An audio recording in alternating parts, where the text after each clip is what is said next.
What's going on YouTube? This is Fish Freak Phil giving you an update on my Fluval Evo 13.5. Right now I have the flow off on everything except for this pump right here. Couple things. You see how slow this is turning? I think I'm gonna replace that altogether. Some food from feeding. Anyway.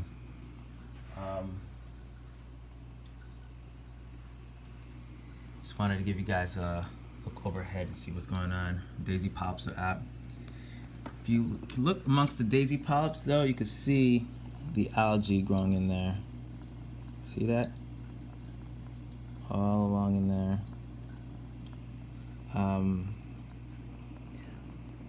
I was going to dose with the Reef Flux. I am going to dose with Reef Flux now, but I didn't before. This 8 can I had in another tank and it like almost bleached out. This was the 8 can I originally had in this tank over here, and I brought it back together and look how I'm putting it back. I have it on this rock now. I brought it back to this tank in hopes that it would get better. We'll see. I think I'm just gonna leave it in here. My other tank is just way too bright. I couldn't find any darker areas that would really more suitable for this coral. I think it was just being pelted with too much light. So far everything is looking dope. My trumpet corals up here, look at this. These guys were looking plump. I gotta do some water testing and see what the chemistry is at and everything like that. I haven't done that tonight, but I don't know if you saw previous videos, man. They're almost like they were looking not that great. But look at these, man. Look at that. I got back to feeding them. Even the purple one, this one does not, and it's looking much bigger now, plumper. Thing doesn't grow. GSP, of course, grows like hell, like crazy. This Montipora setosa, you can see some algae on there. So hopefully, I'm about to dose the Reef Flux. So hopefully, it'll take care of that. My Rastas, yeah man, looking good. Looking good. Look at all these. Zoanthids are, man. Zoanthids are nice. If you guys are beginners like me, these are definitely some nice, easy corals. I feed my zoanthids reefroids. I feed my tanks reefroids. I just started that. See if I can find you that little polyp right down in the corner there. I don't know if you can see it. That zoanthid probably just dropped off here. Now this, you can start to see a little bit some of the polyps a little better. They're trying to make a comeback, hoping that they do. I wasn't going to dose the Reef Flux yet to see what happens, but I think if you can look right there next to look at that big patch down in there.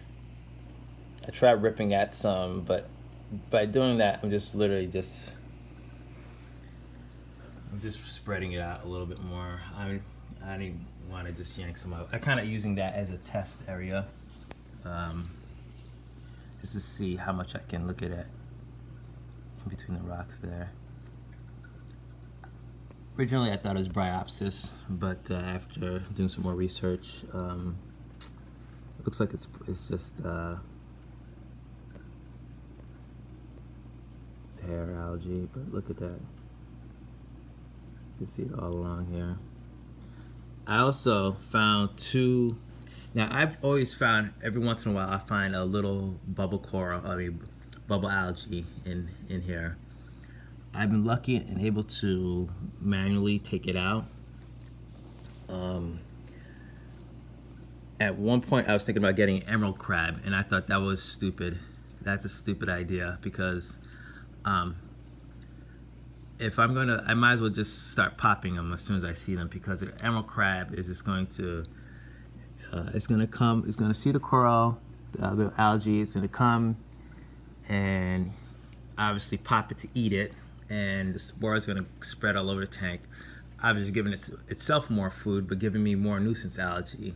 So I see every once in a while I see a couple, you know, 1 or 2 here, and I'm able to, now with bubble coral, you're able to, I put on a glove and basically use my finger just to kind of wiggle it back and forth until it detaches, like really slowly.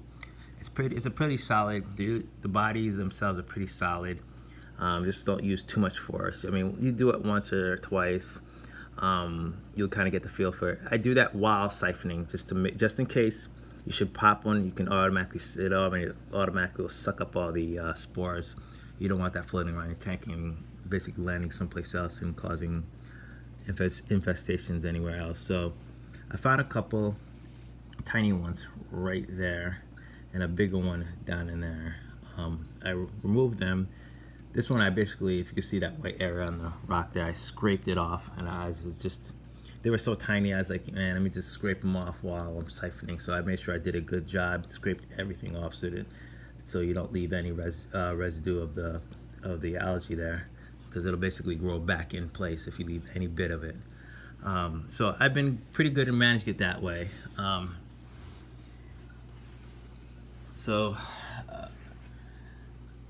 I'm gonna, and you can see like this area, so you can see there's you can see the tufts of the algae. Like I was kind of hesitant to dose it yet, because that means I'm gonna go 10 days without water change. I've been trying to slowly raise my my salinity, because it was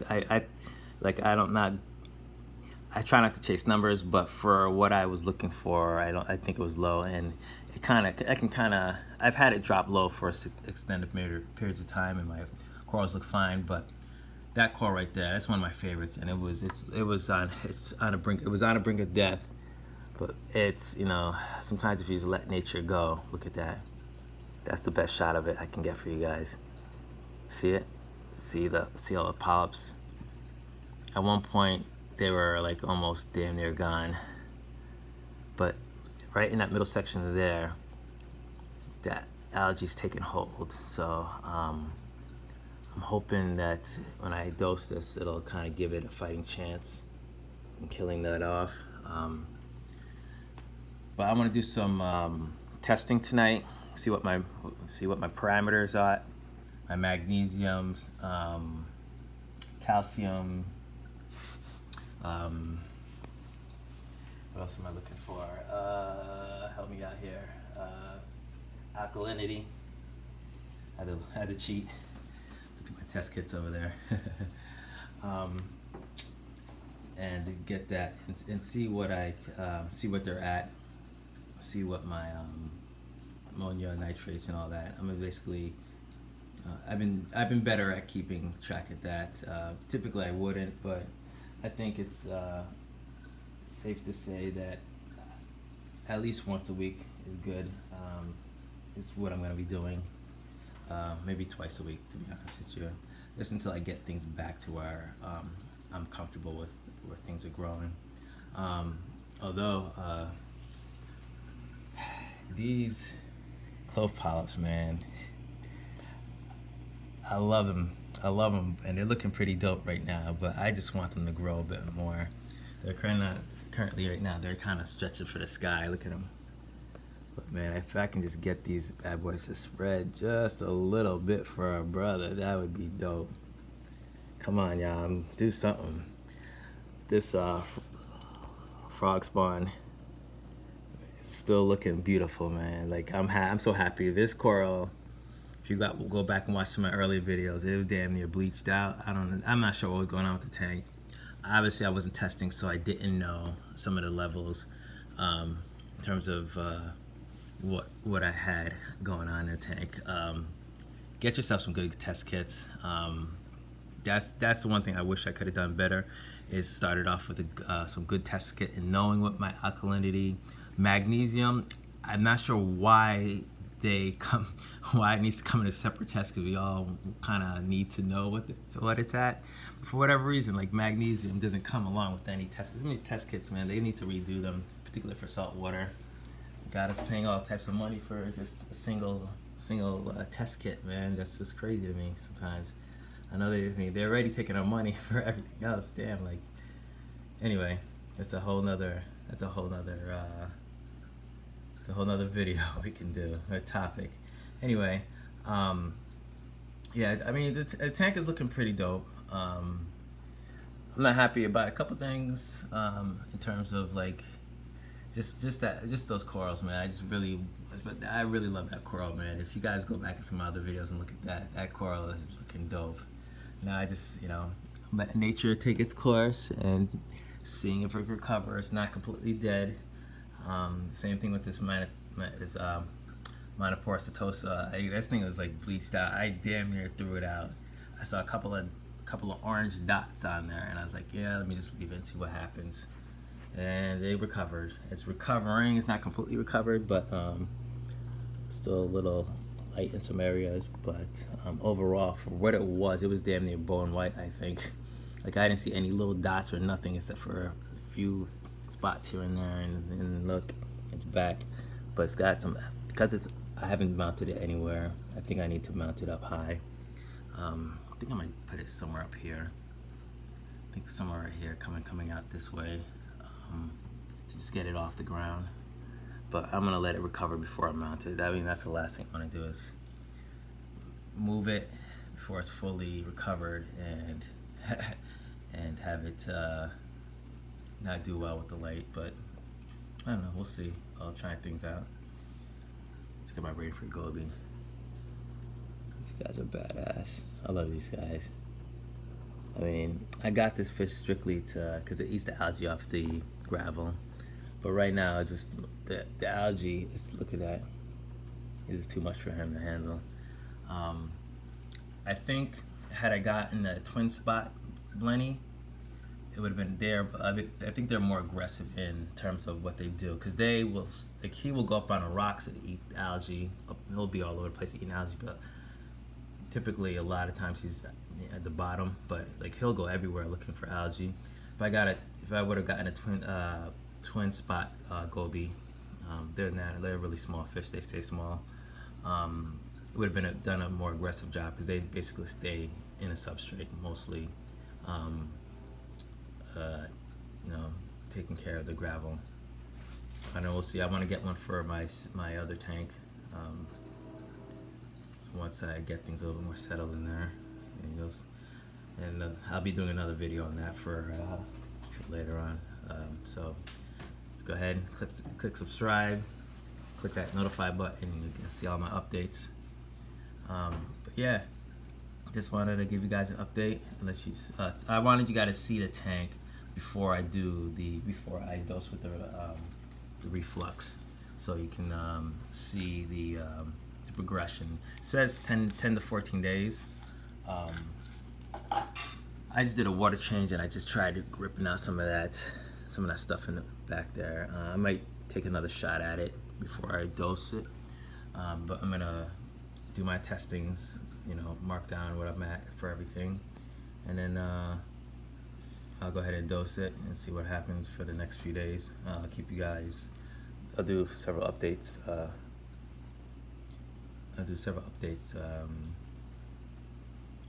Anyway, just wanted to give you guys a quick look before. This is the before shot video. Before I did any dosing with this medication, and we'll see what happens. I've been seeing a lot of good things for the active ingredient, Fluconazole. I think that's how I pronounce it. Yeah, Fluconazole is the active ingredient. You can get it just as that. I'm not sure if they added any other ingredients in their mix here, but yeah, we'll see. Anyway, this is Fish Phil. Go ahead, hit that subscribe button, hit that notify if you want updated videos. Do your research, try things out, and see what happens. Later, y'all.